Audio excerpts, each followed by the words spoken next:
প্রাসাদরা অনেক গরিব হওয়ায় সে কখনোই চাইতো না তার ঘাড়ে নতুন করে সন্তানের বোঝা আসুক, তাই সে সবসময় প্রোটেকশন ইউজ করত। কিন্তু এরপরও একদিন তার স্ত্রী প্রেগনেন্ট হয়ে যায়, তাই এবার তো সে সেই প্রোটেকশন কোম্পানির বিরুদ্ধেই কোর্টে কেস করে বসে আর তাদেরকেই তার অনাগত সন্তানের সকল দায়িত্ব নিতে বলে। এরকমই একটা হাস্যকর কেস নিয়েই আজকের গল্প, যার শেষে রয়েছে চমকে দেওয়ার মতো একটা টুইস্ট। চলুন তাহলে আর দেরি না করে আজকের গল্প শুরু করা যাক। মুভির নাম জানাকা এথে গানাকা। শুরুতেই প্রাসাদ নামের একজন ছেলে বলে ওঠে ওই একটা সিদ্ধান্ত তার পুরো জীবন বদলে দিয়েছে। আর এরপর আমাদেরকে ফ্ল্যাশব্যাক দেখানো হয় 7 বছর আগের দৃশ্য, যেখানে প্রাসাদ তার বাবার সাথে একটা খোলা জায়গায় এসে থামে। এরপর সে তার বাবাকে জায়গাটা দেখিয়ে বলতে থাকে সে শুনেছে এই জায়গাটা অনেক উন্নত হতে যাচ্ছে, আর সে তো জমি কিনতে চেয়েছিল, তাই তার জন্য এই জায়গাটাই কেনা ভালো হবে। প্রাসাদের বাবা তখন তার দেখানো জমির দিকে তাকিয়ে বলে সে যে তাকে এই খোলা জায়গাটা দেখাচ্ছে, এখানে যদি একটা বৃষ্টির ফোঁটা পড়ে তাহলে তো পুরোটাই বন্যা হয়ে যাবে, এই জায়গায় উন্নতি কখনো হবে না। প্রাসাদ তখন তার বাবার কথা শুনে তাকে বোঝানোর চেষ্টা করে যে এই জমিটা কিনে রাখার জন্য, এতে তারই লাভ। তবে প্রাসাদের বাবা তো তার কোনো কথাই শোনে না আর বলতে থাকে এটার ডিসিশন প্রাসাদ না, সে নিবে। বাবার এই কথা শুনে সে আর কিছুই বলতে পারে না। এরপর তার বাবা তাকে আরেকটা জায়গায় নিয়ে যায় যেখানে চারপাশে জঙ্গল ছিল। প্রাসাদের বাবা তখন তাকে জায়গাটা দেখিয়ে বলে সে আর তার সব বন্ধুরা মিলে একটা সুন্দর সোসাইটি বানানোর জন্য এই জায়গাটা কিনেছে আর এখানেই উন্নতি হবে। বাবার কথা শুনে প্রাসাদ তাকে বোঝানোর চেষ্টা করে যে সে যাতে এই জঙ্গলে জমি না কিনে তার দেখানো জায়গাটা কিনে নেয়, কিন্তু তার বাবা তো তাকে একটা ধমক দিয়ে চুপ করিয়ে দেয় আর বলে সে এখানেই জমি কিনবে আর তার ডিসিশনই ফাইনাল। এরপর দৃশ্য আবারও বর্তমানে চলে আসে। প্রাসাদের বন্ধু কিশোর তার কথা শুনে তাকে জিজ্ঞেস করতে থাকে যে তাহলে কি তার বাবার ওই কেনা জায়গায় উন্নতি হয়েছে। প্রাসাদ বলে যখন তার বাবা জায়গাটা কেনে তখন সেটা একটা জমি ছিল আর এখন সেটা জঙ্গলে পরিণত হয়েছে। এর মানে আমরা বুঝতে পারি সেদিন প্রাসাদের বাবার ডিসিশনটা ভুল ছিল।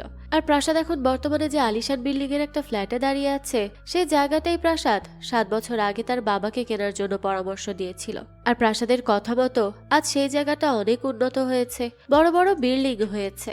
7 বছর আগে তার বাবার ওই ডিসিশনের জন্য প্রাসাদ এখনো অনেক পস্তায়। প্রাসাদরা যে ফ্ল্যাটে ছিল ওইটা তার একটা বন্ধুর ফ্ল্যাট ছিল। প্রাসাদ তার ওই বন্ধুর বাবার অনেক প্রশংসা করতে থাকে, কারণ সে বুদ্ধি খাটিয়ে এই জায়গায় জমি কিনেছে, তাই তো তার এই বিল্ডিং এর ফ্ল্যাটের মালিক। সেদিন যদি প্রাসাদের বাবা প্রাসাদের কথা শুনতো তাহলে প্রাসাদও একটা ফ্ল্যাটের মালিক হতো। এইসব বলে বলেই প্রাসাদ আর কিশোর মিলে পাগলামি করতে থাকে। আর এই সবকিছুর কারণে বিল্ডিং এর অন্যান্য লোকেরা খুব বিরক্ত হচ্ছিল। তাই একটা সময় সেই সোসাইটির দারোয়ান প্রাসাদ আর কিশোরকে ঘাট ধাক্কা দিয়ে সেখান থেকে বের করে দেয়। কিশোর তো তখন খুবই রেগে যায় আর দারোয়ানের কলার চেপে ধরে। তখনই প্রাসাদ দারোয়ানকে বলে ঢোকার সময় সালাম দিয়ে ঢোকালো আর এখন ঘাট ধাক্কা দিয়ে বের করছে। দারোয়ান তখন তাদেরকে বলে তারা সবসময় কেন তাদের বাবাদের নিয়ে এত কমপ্লেইন করে। তখন কিশোর বলে তাদের বাবার ভুল যদি সে জেনে যায় তাহলে সেও তাদের মতো আফসোস করবে। একথা শুনেই তখন দারোয়ান চুপ হয়ে যায়। এরপর প্রাসাদ কিশোরের বাইকে করে সেখান থেকে বেরিয়ে পড়ে বাড়ি যাওয়ার উদ্দেশ্যে। যেতে যেতে প্রাসাদ বিল্ডিং এর দিকেই তাকিয়ে তাকিয়ে বলতে থাকে যে আজ তারও নিজের একটা ফ্ল্যাট হতো, কিন্তু তার বাবার জন্য সেটাও হলো না। এদিকে কিশোর রাস্তায় একটা আইসক্রিমের দোকানে বাইক থামায় আর চকোবার কিনতে যায়, কিন্তু কিশোর কয়েকটা দোকান ঘুরেও চকোবার পায় না। এটা নিয়ে সে অনেক বেশি চিন্তিত হয়ে পড়ে, কারণ কিশোরের ছেলে তাকে থ্রেট দিয়ে রেখেছে সে যদি বাড়িতে যাওয়ার সময় চকোবার না নিয়ে যায় তাহলে সে তাকে মারবে। বুঝুন কি অবস্থা। তাই কিশোর সব জায়গায় হন্তদন্ত হয়ে আইসক্রিম খুঁজে যাচ্ছিল। এদিকে প্রাসাদের বাবা তো তাকে নিয়ে বেশ চিন্তিত ছিল। এত রাত হয়ে যাওয়ার পরও সে বাড়ি না ফেরায় সে রাগারাগি করছিল আর প্রাসাদ আসারই অপেক্ষা করছিল। প্রাসাদের বাবা বলে আজকে সে প্রাসাদকে বাড়িতে ঢুকতেই দিবে না। তবে আমরা দেখতে পাই প্রাসাদের বাবার কথা শুনে অন্যান্য মানুষ ভয় পাওয়ার বদলে আরো হাসাহাসি করছিল আর মজা নিচ্ছিল। কিছুক্ষণ পরই দেখা যায় প্রাসাদ কিশোরের সাথে বাসায় চলে আসে। একটু আগেই তার বাবা সবার সাথে রাগারাগি করছিল, কিন্তু প্রাসাদকে দেখতেই তার বাবা ভয় পেয়ে যায়। প্রাসাদ ঘরে ঢুকে তার বাবার সাথে কথা না বলেই পেছন ঘুরে কিশোরকে বলে আজ তো তার কপালে মার খাওয়া পাক্কা। কিশোর তখন হেসে বলে আজ কোনো মার সে খাবে না, আজ তো সে চকোবার নিয়ে নিয়েছে। তখনই প্রাসাদ কিশোরকে তার পকেট দেখতে বলে। কিশোর তখন দেখে তার সব আইসক্রিম তো গলে গেছে। এই দেখে তো সে এবার ভয়ে ভয়ে বাসায় যায়। এদিকে প্রাসাদ তার বাবার দিকে ঘুরে জিজ্ঞেস করে কি হয়েছে। প্রাসাদের বাবা এবার সাহস করে বলেই ফেলে যে তার ডিসিশন ফাইনাল, যে সে আজকে ঘরে ঢুকতে পারবে না। প্রাসাদ তখন বলে তার ডিসিশনে কিছুই হবে না। তার কথা শুনে তার বাবা রেগে যায় আর বলতে থাকে কেন, তার ডিসিশনে কি কোনো কমতি আছে। তখন প্রাসাদ তার বাবাকে নিয়ে বাইরে চলে আসে আর তাকে তার সামনে তাকাতে বলে। প্রাসাদের বাবা সামনে তাকাতেই দূরেই বড় বড় বিল্ডিংগুলো দেখতে পায়। অর্থাৎ সে তার বাবাকে এখানে দেখাতে নিয়ে এসেছে যে সেদিন তার ওই ডিসিশনের জন্য এই বিল্ডিংগুলো থেকে তারা বঞ্চিত হয়েছে, না হলে আজ তাদের ওই বিল্ডিং এ একটা ফ্ল্যাট থাকতো। প্রাসাদের কথা শুনে এবার তার বাবা থতমত খেয়ে যায় আর চুপচাপ ঘরে চলে যায়। রাতে প্রাসাদ তার বউ গীতার কাছে আসে আর দেখে সে তো ফোনে গান শুনছে। তাই সে তার পাশে শুয়ে বলতে থাকে সে কতবার এই একই গান শুনবে। গীতা বলে তার এই গানটা অনেক পছন্দ, আর তার চেয়ে বেশি পছন্দ এই গ্রামটা। আগেরবার যখন প্রাসাদ গীতাকে এই গ্রামে নিয়ে গিয়েছিল তখন থেকে গীতার এই গ্রাম পছন্দ, তাই সে আবারও যেতে চায় ওই গ্রামে। প্রাসাদ বলে একবার চাকরিটা হোক, তারপর সে গীতাকে আবার ওই গ্রামে ঘুরতে নিয়ে যাবে। তার কথা শুনে তো গীতাও খুব খুশি হয়ে যায়। পরের দিনই সে সবজি কিনতে বাহিরে যায়। তখন একজন মহিলা গীতাকে জিজ্ঞেস করে তাদের তো বিয়ের 2 বছর হয়ে গেছে, তারা কি বাচ্চা নিবে না নাকি? মহিলাটার কথা শুনে গীতা জবাব দেয় যে সে কেন বাচ্চা নিচ্ছে না। গীতার কথা শুনে মহিলাটা বলে এই বয়সে সে বাচ্চা নিবে কেন? তখন গীতা বলে তাহলে সে অন্যজন বাচ্চা নিল কি নিল না সেটা নিয়ে পড়ে আছে কেন? গীতার এই কথা শুনে তো মহিলাটাও চুপ হয়ে যায়। এদিকে আজকে প্রাসাদের একটা চাকরির ইন্টারভিউ ছিল, তাই সে বেশ সুন্দর মতো রেডি হতে থাকে। আর গীতা এসে প্রাসাদের কাপড় চোপড় সিলেক্ট করে দিচ্ছিল। তবে প্রাসাদ যা পরছিল কিছুই গীতার পছন্দ হচ্ছিল না, তাই প্রাসাদ গীতাকে এবার তার সামনে বসিয়ে জামা সিলেক্ট করে দিতে বলে। অবশেষে গীতার একটা শার্ট আর প্যান্ট পছন্দ হয়, আর সেটাই প্রাসাদ খুশি মনে পড়ে বেরিয়ে যায়। তারা দুজন তো লুকিয়ে লুকিয়ে বাইরে যাচ্ছিল, কিন্তু তখনই প্রাসাদের দাদি তাদেরকে থামিয়ে দেয় আর তার দাদির মন্দিরে নিয়ে যায়। এটার জন্যই মূলত তারা লুকিয়ে বেরিয়ে যাচ্ছিল। দাদি তো তাদেরকে নিয়ে মাথায় টিকা লাগিয়ে দেয় আর প্রসাদও খেতে দেয়। কিন্তু প্রাসাদ তখন এটা খাওয়ার আগে তার দাদিকে জিজ্ঞেস করে যে সে কি নিয়ত করে পূজা করেছে, তাদের যাতে বাচ্চা হয় এটার জন্য। তখন দাদি বলে প্রাসাদের যাতে ভালো একটা চাকরি হয় সেটার জন্যই সে প্রসাদ দিয়েছে। কিন্তু প্রাসাদ তার দাদির কথা বিশ্বাস করে না, কারণ সে আর গীতা নিজেদের ইচ্ছাতেই বাচ্চা নিতে চায় না। তবে তাদের বাড়ির সবাই তো পড়ে আছে তাদের বাচ্চা নেওয়ার পেছনে। যাক, সেখান থেকে কোনো মতে বাইরে আসে প্রাসাদ আর কিশোরের সাথে ইন্টারভিউ দিতে বেরিয়ে যায়। এরপরই প্রাসাদ তার ইন্টারভিউ দেয়। এতদিন ধরে রিজেক্ট হতে হতে অবশেষে সে একটা ওয়াশিং মেশিন ওয়াশ করার কোম্পানিতে চাকরি পেয়ে যায়। প্রাসাদ তো বাড়িতে এসে সবাইকে খুশির খবর জানায়। তার দাদি তো বারবার বলছিল তার প্রসাদের কারণেই প্রাসাদের চাকরি হয়েছে। এদিকে গীতাও অনেক খুশি ছিল। প্রাসাদের বাবা তখন তার চাকরির খবর শুনে জিজ্ঞেস করে কোন কোম্পানিতে জব পেয়েছো? প্রাসাদ জানায় ম্যাজিক ওয়াশ নামের একটা ওয়াশিং মেশিন ওয়াশ করার কোম্পানিতে। এ কথা শুনে প্রাসাদের বাবা বলতে থাকে এই কোম্পানিটা বেশি ভালো না, প্রাসাদ যেন অন্য কোম্পানিতে জব নেয়। এই কথা শুনে সে তার বাবাকে আবারও বাইরে নিয়ে এসে সেই বিল্ডিং গুলো দেখায়। অর্থাৎ সে এটাই বোঝাতে চায় যে তার বাবার কোনো ডিসিশনই ঠিক না, তাই সে তার বাবার কথা শুনবে না। প্রাসাদের বাবাও তখন চুপ হয়ে যায়, কিন্তু নিজের ছেলের কাছে এত অপমান খুবই লজ্জাজনক। তাছাড়া প্রাসাদ একা না, তার পরিবারের সবাই তাকে অপমান করে, বিশেষ করে প্রাসাদের দাদি। এদিকে প্রথম চাকরি পেয়েই প্রাসাদ অনেক স্বপ্ন দেখা শুরু করে। রাতে গীতাকে সাথে নিয়ে সে হিসাব করে যে তার পাওয়া বেতন থেকে প্রতি মাসে কিছু টাকা বেঁচে যাবে, আর সেই টাকাগুলো জমিয়ে সে তার আর গীতার ছোট ছোট স্বপ্নগুলোকে পূরণ করবে। গীতাও তো প্রাসাদের উপরেই ভরসা রাখে। পরের দিন থেকে সে চাকরিতে জয়েন করে ফেলে, তাই সে প্রাসাদকে ভালো মতো খাইয়ে যত্ন করে তাকে কাজে পাঠিয়ে দেয়।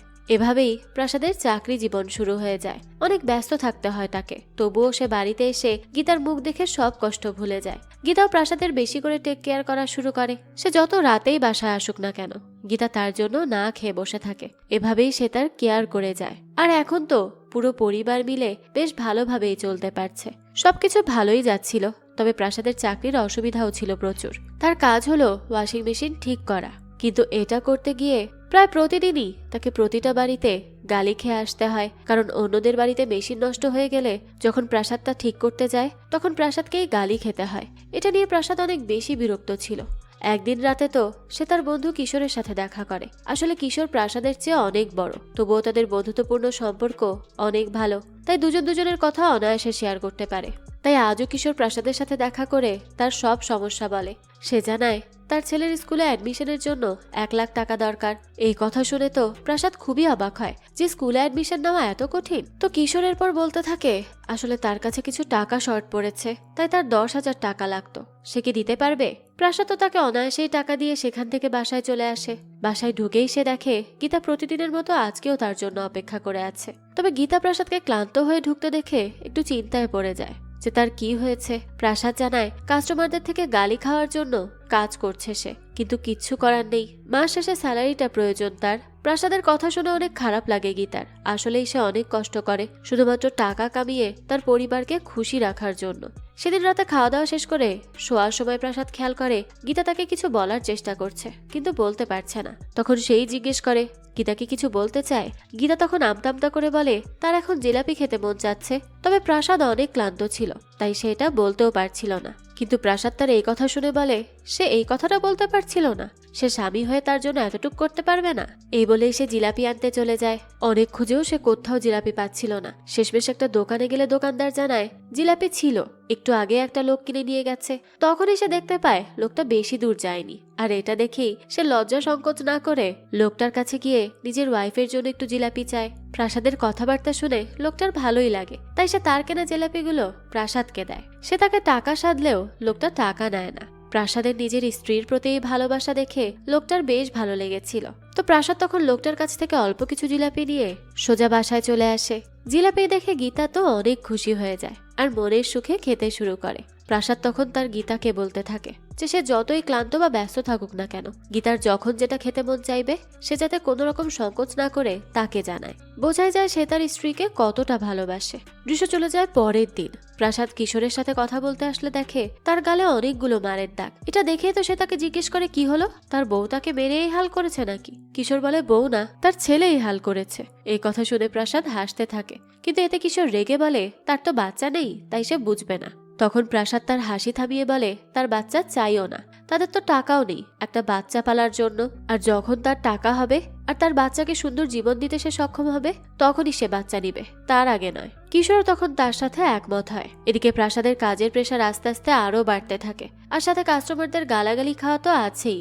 এইসব দেখেও প্রাসাদের কোম্পানির ম্যানেজার প্রাসাদকে কোনো ভালো সমাধান দেয় না। সারাদিন দৌড়াদৌড়ি আর কাজের উপর থাকতে হয় প্রাসাদের।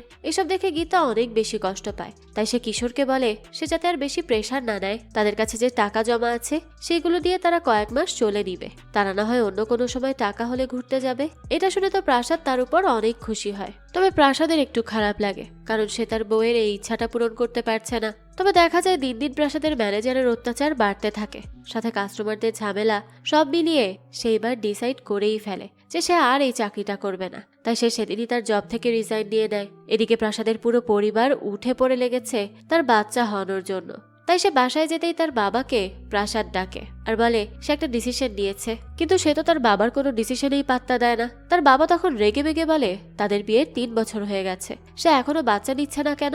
প্রাসাদ তখন তার বাবাকে ব্যঙ্গ করে বলে তাদের বিয়ের তো 30 বছর হয়েছে, তারা বাচ্চা নিচ্ছে না কেন। প্রাসাদের কথা শুনে তো সবাই অবাক হয়ে যায়। তার বাবা বলে তার এত কিসের চিন্তা বাচ্চা নিয়ে, সেও তো 2-2টা বাচ্চা লালন পালন করেছে। বাবার কথা শুনে প্রাসাদ এইবার তার বাবাকে তার সাথে বাহিরে আসতে বলে। তার বাবা তো ভাবে প্রাসাদ হয়তো আবারও তাকে ওই বিল্ডিং গুলো দেখাবে। তবে এইবার প্রাসাদ তাকে বাইকে করে একটা হসপিটালের সামনে নিয়ে আসে। সে যখন তার বাবাকে জানায় এটা হসপিটাল, তখন তো প্রাসাদের বাবা অবাক হয়ে যায়। এত বড় আর সুন্দর বিল্ডিং হসপিটাল হতে পারে সে তো ভাবেইনি। প্রাসাদ তখন তার বাবাকে নিয়ে হসপিটালের ভেতর গিয়ে কাউন্টারের সামনে যায়। এরপর সেখানকার একজনকে জিজ্ঞেস করে এখানে বাচ্চা ডেলিভারি করার জন্য মোট কত টাকা প্রয়োজন। বাচ্চার কথা শুনে তো প্রাসাদের বাবা ভাবে হয়তো গীতা প্রেগনেন্ট, তাই সে খুব খুশি হয়ে যায়। কিন্তু তখনই প্রাসাদ তার বাবাকে ডেলিভারির বিল দেখায়, যেখানে মোট 6.5 লাখ টাকা লেখা ছিল। অর্থাৎ এখানে যদি কেউ ডেলিভারি করায় তাহলে তাকে 6.5 লাখ টাকা খরচ করতে হবে। এ কথা শুনে তো প্রাসাদের বাবার চোখ কপালে ওঠে, একটা বাচ্চা ডেলিভারি করতে এত খরচ। এরপর প্রাসাদ তার বাবাকে নিয়ে আর একটা কম দামি হসপিটালে যায়, কিন্তু এখানেও ডেলিভারির দাম প্রায় 3.5 লাখ টাকা। যেটা শুনে প্রাসাদের বাবা ডাক্তারকে জিজ্ঞেস করে যে তারা তো শুধু ডেলিভারির খরচ জানতে চেয়েছে, এখানে কি পড়াশোনাও করানো হয় নাকি, অর্থাৎ এত টাকা একটা বাচ্চা হওয়ানোর জন্য খরচ করতে হয় সেটা সে মানতে চায় না। এরপর প্রাসাদ তার বাবাকে নিয়ে একটা প্রি স্কুলে যায়, যেখানে ছোট বাচ্চাদেরকে শুধু খেলাধুলা করানো হলেও এখানকার খরচও অনেক টাকা। এরকম করে এক এক করে স্কুল কলেজ সব জায়গায় প্রাসাদ তার বাবাকে নিয়ে যায়, আর সব জায়গায় খরচ এক এক করে তার বাবাকে জানায়। সব মিলিয়ে বছরে প্রায় 70 লাখ টাকা চলে যাবে। শেষে প্রাসাদ তার বাবাকে একটা কবরস্থানে নিয়ে যায়। এই সবের সাথে কবরস্থানের কি সম্পর্ক সেটা সে বুঝতে পারে না। তখন প্রাসাদ বলে বাচ্চাদের ফি ভরতে ভরতে একদিন সে মরে যাবে, আর তখন তাদেরকে এখানে আসতে হবে। এরপর প্রাসাদ কবরস্থানের একজন লোককে ডেকে জিজ্ঞেস করে এখানে কবর দেওয়ার জন্য সবচেয়ে ভালো জায়গা কোনটা। আর কেমন কষ্ট পড়বে। তখন লোকটা একটা জায়গা দেখিয়ে বলে, এই জায়গায় কবর দিলে সব মিলিয়ে 70,000-এ হয়ে যাবে। এবার তো প্রাসাদের বাবা আর দিতে পারে না, মানুষকে কবর দেওয়ার জন্য এত টাকা চার্জ করা হয়। এসব দেখে প্রাসাদের বাবা তাকে বলে তাকে এক্ষুনি বাড়ি নিয়ে যেতে। আসলে প্রাসাদ একটা মধ্যবিত্ত পরিবারের সন্তান ছিল, তাই জীবনে টাকার জন্য অনেক কিছু থেকে বঞ্চিত থেকে প্রাসাদ সবসময় তার বাবাকে নিয়ে কমপ্লেন করত যে আজ যদি তার বাবা বড়লোক হতো তাহলে তার সব ইচ্ছা পূরণ করতে পারত। কিন্তু এখন তো তার আফসোস করা ছাড়া আর কিচ্ছু করার নেই। তাই এখন সে সবসময় চায় যে পর্যন্ত সে তার সন্তানকে বেস্ট লাইফ দেওয়ার মতো বড়লোক না হবে সেই পর্যন্ত সে বাচ্চা নিবেই না। প্রাসাদ আসলে সবসময় চায় তার সন্তান একটা ভালো হসপিটালে জন্ম নিক, নামি দামি স্কুল কলেজে পড়াশোনা করুক, বড় হয়ে যাতে প্রাসাদের সন্তানরা প্রাসাদের মতো তার বাবাকে নিয়ে আফসোস না করে। সবকিছু সেট করে তারপরই সে তার বাচ্চাকে জন্ম দিতে চায়। আর তাই আশেপাশে যে যাই বলুক বা যাই করুক না কেন প্রাসাদ সেগুলোই মোটেই কান দেয় না, উল্টো তাদেরকে কথা শুনিয়ে দেয়। কারণ তার বাচ্চা হলে তাকেই দেখভাল করতে হবে, অন্য কেউ তো এসে আর তার বাচ্চার দায়িত্ব নিতে যাবে না। বাড়ি ফিরে প্রাসাদের বাবা বলতে থাকে, তাদের সময় তো বাচ্চাদের লালন পালন করার এত খরচ হতো না, আর এখন একটা বাচ্চা জন্ম দিতেই লাগে 6.5 লাখ। এদিকে বাসায় এসে প্রাসাদ টেবিলে রাখা প্রসাদ খেতে যায়, কিন্তু সে আবারও থেমে যায়। এরপর দাদির দিকে তাকিয়ে বলে, এবার সে কি মানত করেছে?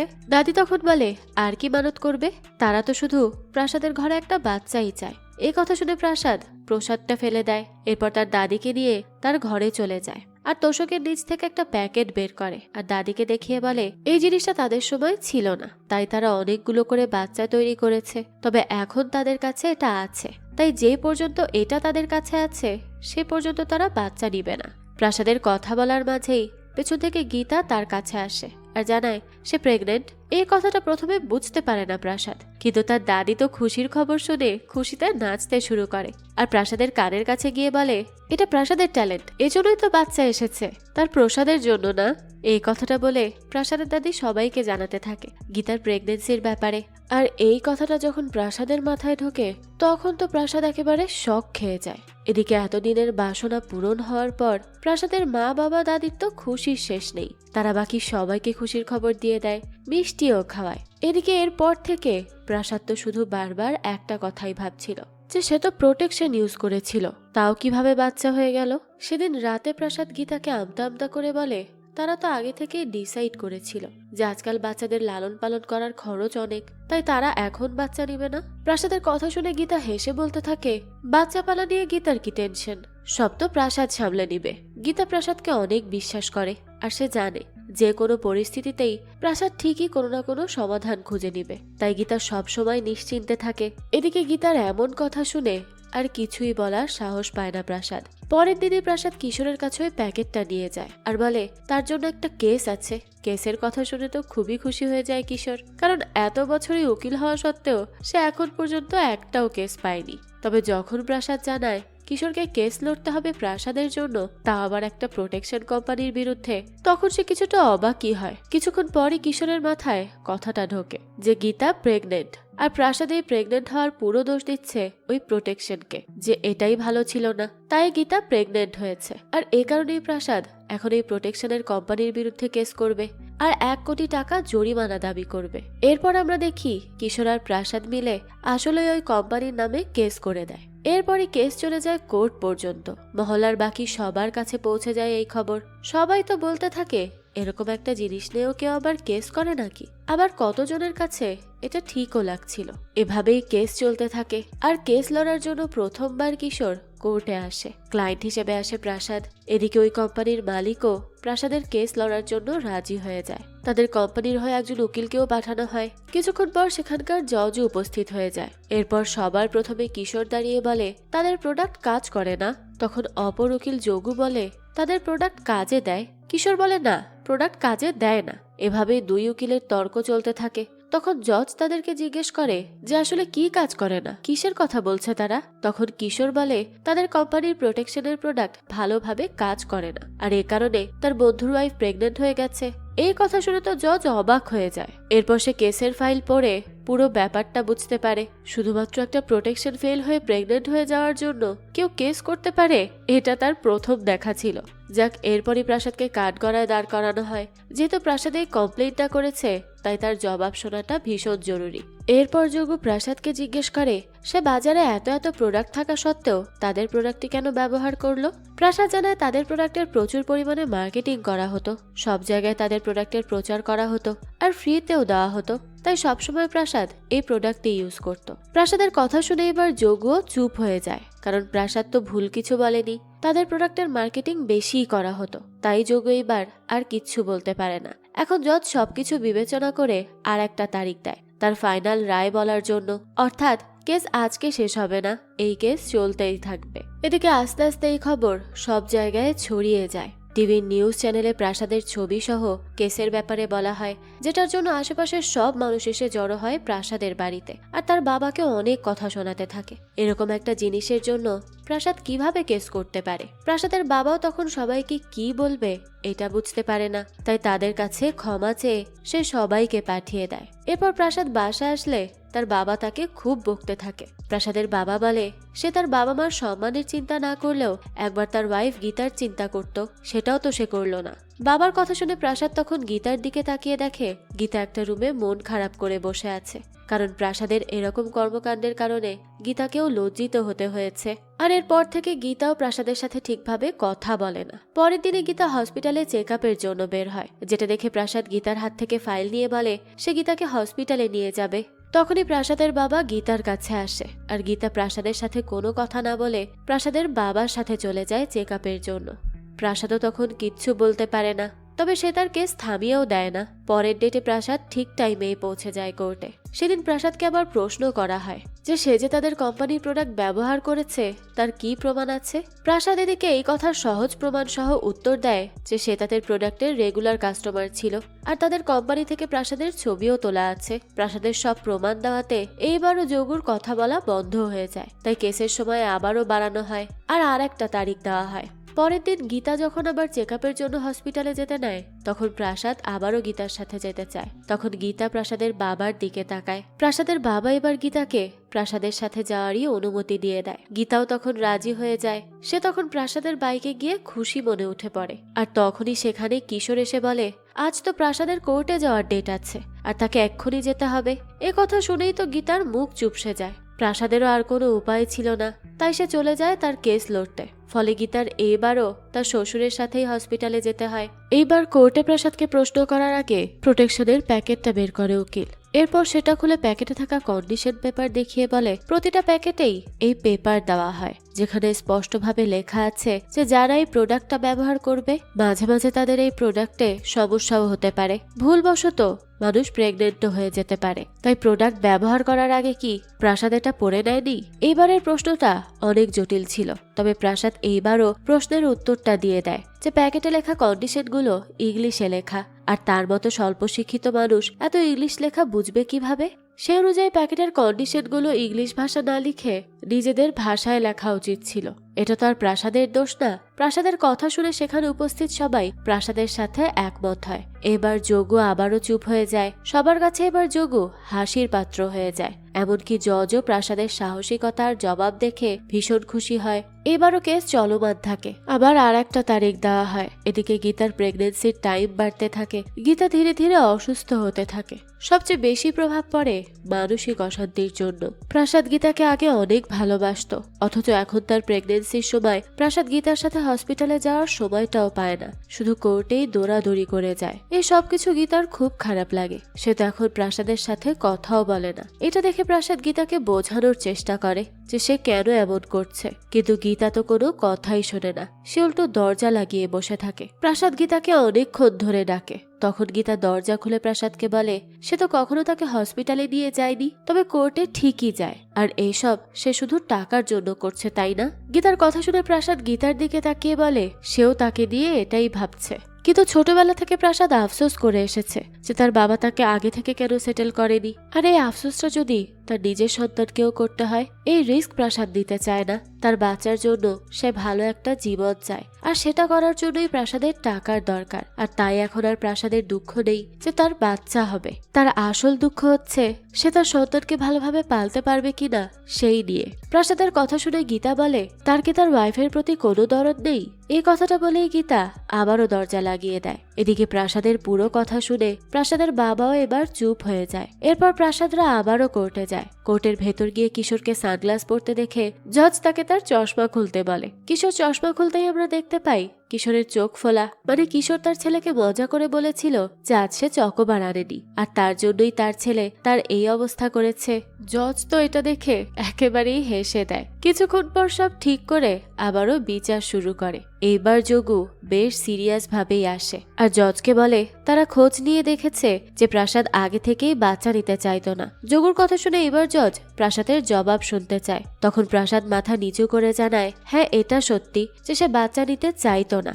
এইবার যোগু বলে সে যেহেতু বাচ্চা নিতেই চায় না তাহলে বাচ্চা নষ্ট করে দিলেই তো হয়। যোগুর কথা শুনে প্রাসাদ অগ্নি দৃষ্টিতে তার দিকে তাকায় আর বলে এটা ঠিক যে সে বাচ্চা চায় না, কিন্তু সে এতটাও খারাপ না যে সে তার নিজের সন্তানকেই মেরে ফেলবে। আর বাচ্চা পেটে ধারণ করে নারীরা, তাই কোনো পুরুষেরই অধিকার নেই তার বাচ্চা নষ্ট করার। প্রাসাদের কথা শুনে সেখানকার সবাই অনেক বেশি ইমোশনাল হয়ে যায়। জজ নিজেও বেশ মনোযোগ দিয়ে তার কথাগুলো শোনে। সে প্রাসাদের কেসে যতবার এই কোর্টে এসেছে ততই তার ইন্টারেস্ট বাড়ছে, শুধুমাত্র প্রাসাদের বুদ্ধিমত্তা ও কথার জন্য। এবার জজ যোগুকে 60,000 টাকা জরিমানা করে, কারণ যোগু প্রাসাদকে বাচ্চা নষ্ট করার কথা বলেছে। আর কোর্টে এইসব কথা অন্যায় হিসেবে ধরা হয়, তাই যোগুকে এতগুলো টাকা জরিমানা দিতে হবে।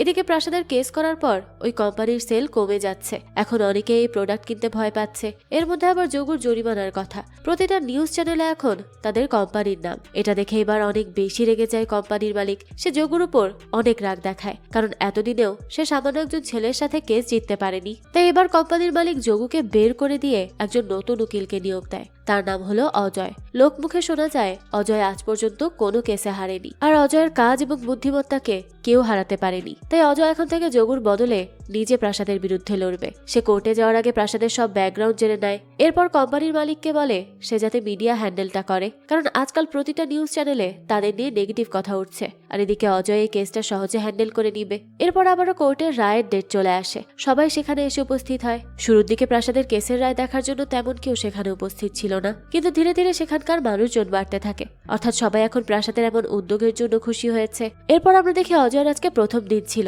প্রাসাদের বিরুদ্ধে লড়ার। সে কোর্টে এসে আগে প্রাসাদকে ভালো করে দেখে। সে এরপর প্রাসাদকে অপমান করতে থাকলে প্রাসাদ তো পুরোটা সময় চুপ থাকে। অজয় এবার প্রাসাদকে বলে কোর্ট কখনো মুখে না প্রমাণে বিশ্বাস করে, তাই সেদিন সেই মুহূর্তে যে প্রাসাদ তাদের প্রোডাক্ট ব্যবহার করেছিল সেটার প্রমাণ কি। অজয়ের কথা শুনে এবার সবাই চুপ হয়ে যায়। সে এরকম ধরনের প্রশ্ন করবে কেউ বুঝতে পারেনি। এদিকে অজয় প্রাসাদকে চুপ থাকতে দেখে আবার বলতে থাকে যার সব থেকে বড় জিনিস প্রাসাদের ওয়াইফের পেটের বাচ্চার বাবা আদৌ প্রাসাদ কিনা তার গ্যারান্টি কি। এই কথা শুনে তো এবার প্রাসাদ স্তব্ধ হয়ে যায়। জীবনে এমন কথা শুনতে হবে তা তো সে কখনো চিন্তাও করেনি। অজয় আবার বলে কোর্ট সবসময় প্রমাণে বিশ্বাস করে, আর এগুলোর উত্তর একমাত্র প্রাসাদের ওয়াইফই দিতে পারবে। তাই রায় দেওয়ার জন্য প্রাসাদ যাতে তার ওয়াইফকে নিয়ে আসে। আর একটা টু শব্দ করতে পারে না তখন প্রাসাদ। এদিকে কিশোরে এবার ভাবতে থাকে তাদের এই কেসটা নেওয়া প্রয়োজন হয়নি, কিন্তু এখন আর কিচ্ছু করার নেই। এত দূর যেহেতু এসেই গেছে এখন সব শেষ করা উচিত। তাই এবার কিশোর নিজেই যায় প্রাসাদদের বাড়িতে। কিশোর গীতা সহ প্রাসাদের পুরো পরিবারের সামনে রিকোয়েস্ট করে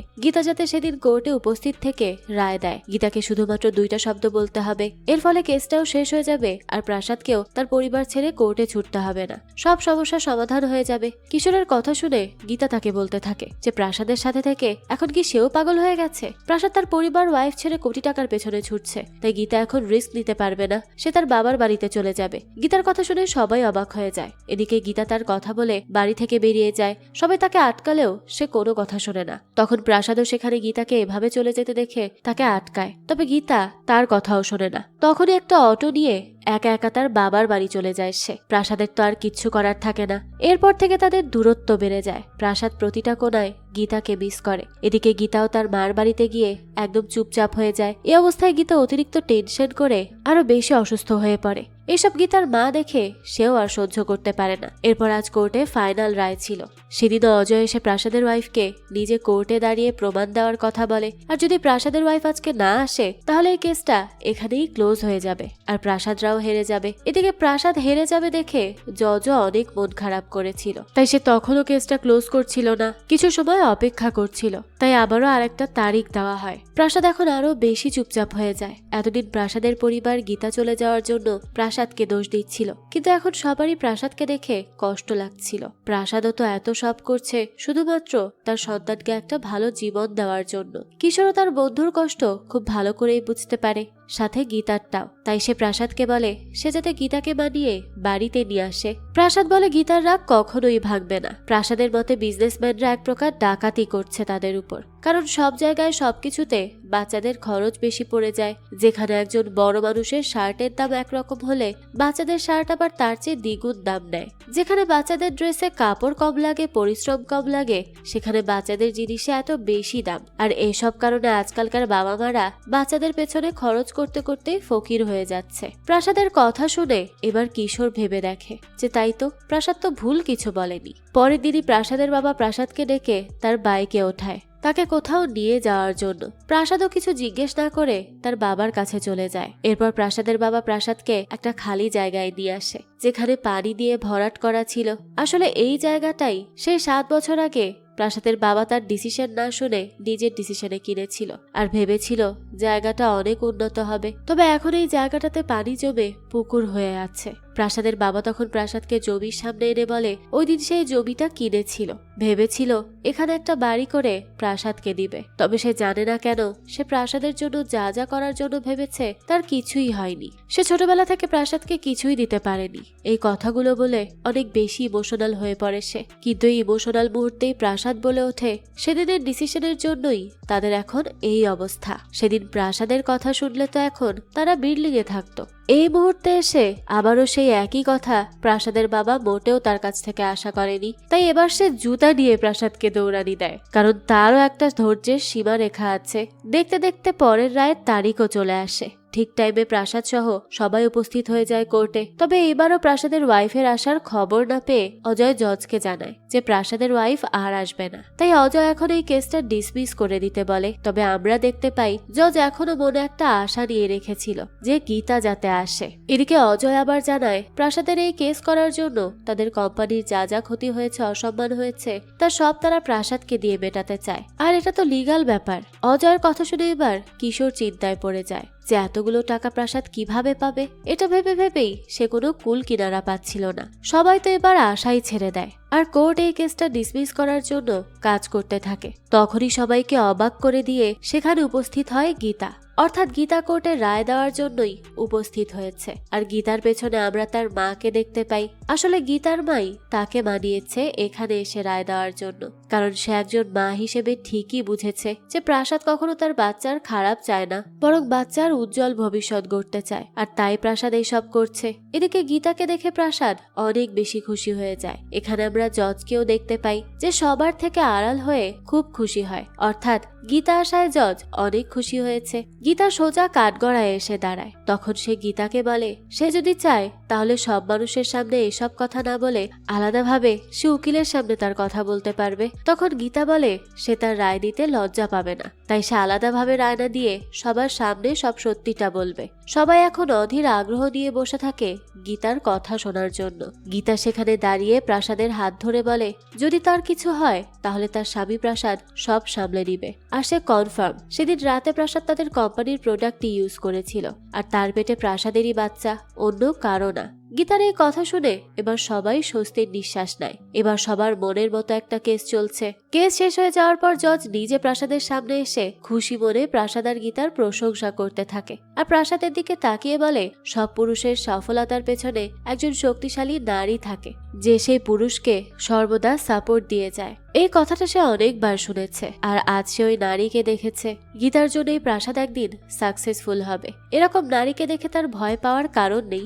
জজের কথা শুনে প্রাসাদ গীতার হাত ধরে বলে তার কোনো কিছুর ভয় নেই, যদি তার কিছু হয় তাহলে তার ওয়াইফ সামলে নিবে। প্রাসাদের কথা শুনে গীতা অনেক খুশি হয়। গীতার ডায়লগটা আজ প্রাসাদ গীতাকে দিচ্ছে। তবে কেস এখানেই শেষ হয়ে যায় না। কারণ অজয় এখনো হার মানে না। পরের বার আবার কোর্টে যেতে হয় তাদেরকে।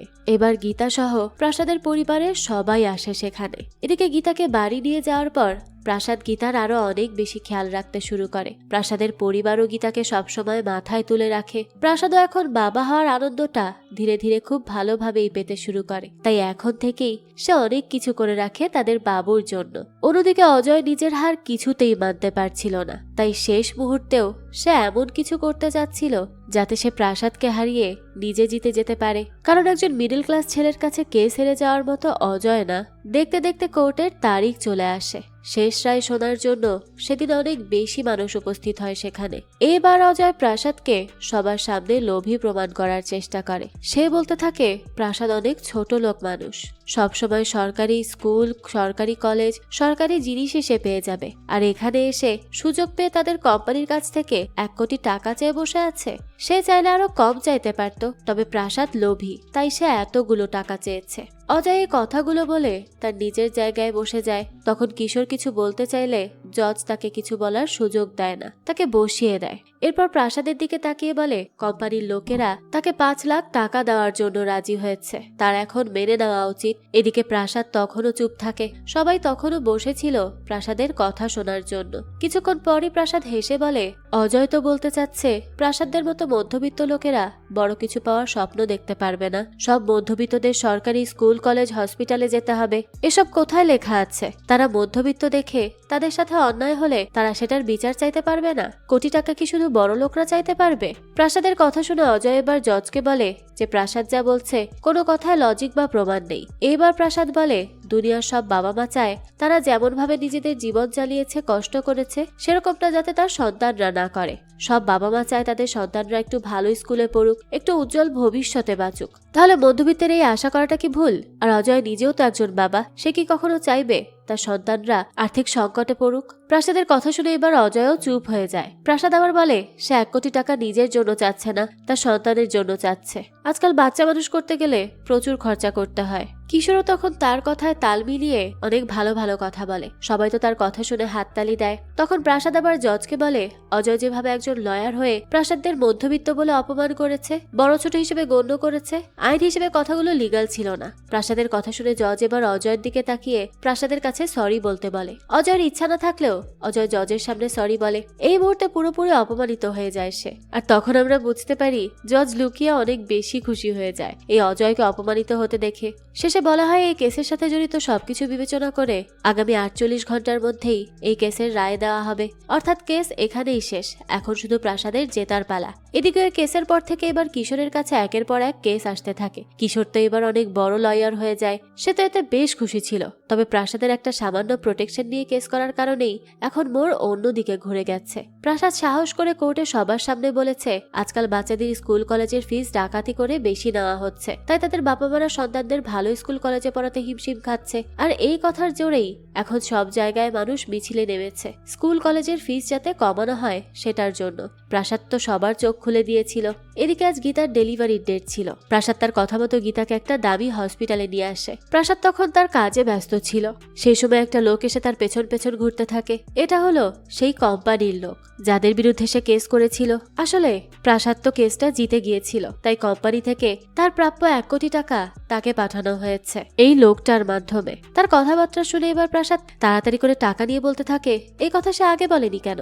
এই মুহূর্তে টাকার প্রয়োজন ছিল প্রাসাদের, আর এখনই টাকাগুলো চলে আসলো। এই নিয়ে তো অনেক খুশি ছিল সে। ততক্ষণ একজন নার্স প্রাসাদের হাতে একটা বাচ্চা দিয়ে বলে তার ছেলে বাবু হয়েছে। প্রাসাদ তো আরো বেশি খুশি হয়ে যায়। এরপরই নার্স আরেকটা ছেলে বাবু নিয়ে আসে আর বলে তার টুইন ছেলে বেবি হয়েছে।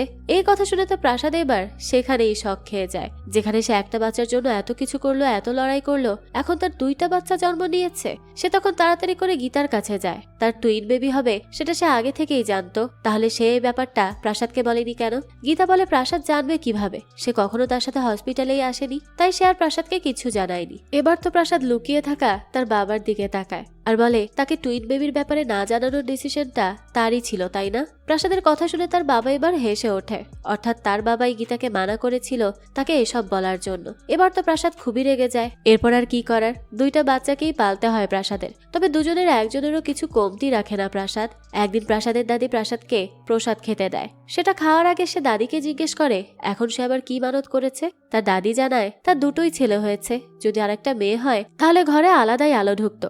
দাদির কথা শুনে প্রাসাদ বলতে থাকে সে কাল পর্যন্ত বাচ্চা পয়দা করতে চাচ্ছিল না, এরই মধ্যে আবার টুইন পয়দা হয়ে গেছে, এখন আবার তার আর একটা মেয়ে বাবু দরকার। এই বলে প্রাসাদ তার দাদিকেই ওই প্রসাদ খাইয়ে সেখান থেকে চলে যায়। এরপর থেকে দেখা যায় প্রাসাদের দাদি লুকিয়ে লুকিয়ে তার ঘরে গিয়ে তোষকের নিচ থেকে প্রোটেকশনের প্যাকেটটা বের করে ফেলে আর সেগুলো ফুটো করে। আর এখানেই বেরিয়ে আসা আসল সত্য, যেটার জন্য প্রাসাদ এই পুরোটা সময় কোর্টে লড়াই করে আসলো, সেটার মেইন ক্যারেক্টার তো ছিল প্রাসাদের দাদি। অর্থাৎ তার বাচ্চা হওয়ার পেছনে কোনো প্রোটেকশনের ত্রুটি ছিল না, এই পুরো জিনিসটা ঘটিয়েছে তার দাদি নিজে। আর এইবারও সে আর একটা বাচ্চার জন্য একই কাজ করছে। এতক্ষণ পর্যন্ত আমরা যত যুদ্ধ বিভেদ দেখলাম, শেষে এসে সব ফুটুস করে দিল প্রাসাদের দাদি। বেচারা ওই প্রোটেকশন কোম্পানির তো কোনো দোষই ছিল না। তবে প্রাসাদ এত চালাক হওয়া সত্ত্বেও তার দাদির এই চালাকি এখনো ধরতে পারেনি, আর মনে হয় না কখনো ধরতেও পারবে। আর এই মজার দৃশ্য দিয়েই আজকের এই গল্পটাও এখানেই শেষ হয়ে যায়। যাক, এই তো ছিল আজকের গল্প। এই গল্পটা আপনাদের কাছে কেমন লেগেছে সেটা অবশ্যই আমাদেরকে কমেন্ট করে জানাবেন। যদি এতটুকু ভালো লেগে থাকে তাহলে একটি লাইক দিয়ে যাবেন। আর হ্যাঁ, আমাদের এই চ্যানেলে কিন্তু প্রতিনিয়তই নতুন নতুন ভিডিও আপলোড করা হয়। সেই সব ভিডিওর আপডেট পেতে আমাদের চ্যানেলটিকে সাবস্ক্রাইব করে বেল আইকনে অল দিয়ে রাখতে কিন্তু ভুলবেন না। আর একটা কথা, আমাদের সকল ভিডিওর আপডেট পেতে জয়েন করতে পারেন আমাদের হোয়াটসঅ্যাপ চ্যানেলে, লিংক ডেসক্রিপশন বক্সেই দেওয়া আছে। আজকে তাহলে এই পর্যন্তই, আবারও হাজির হব নতুন কোনো ভিডিও নিয়ে। সেই পর্যন্ত সবাই ভালো থাকবেন আর আমাদের চ্যানেলের সাথেই থাকবেন। ধন্যবাদ।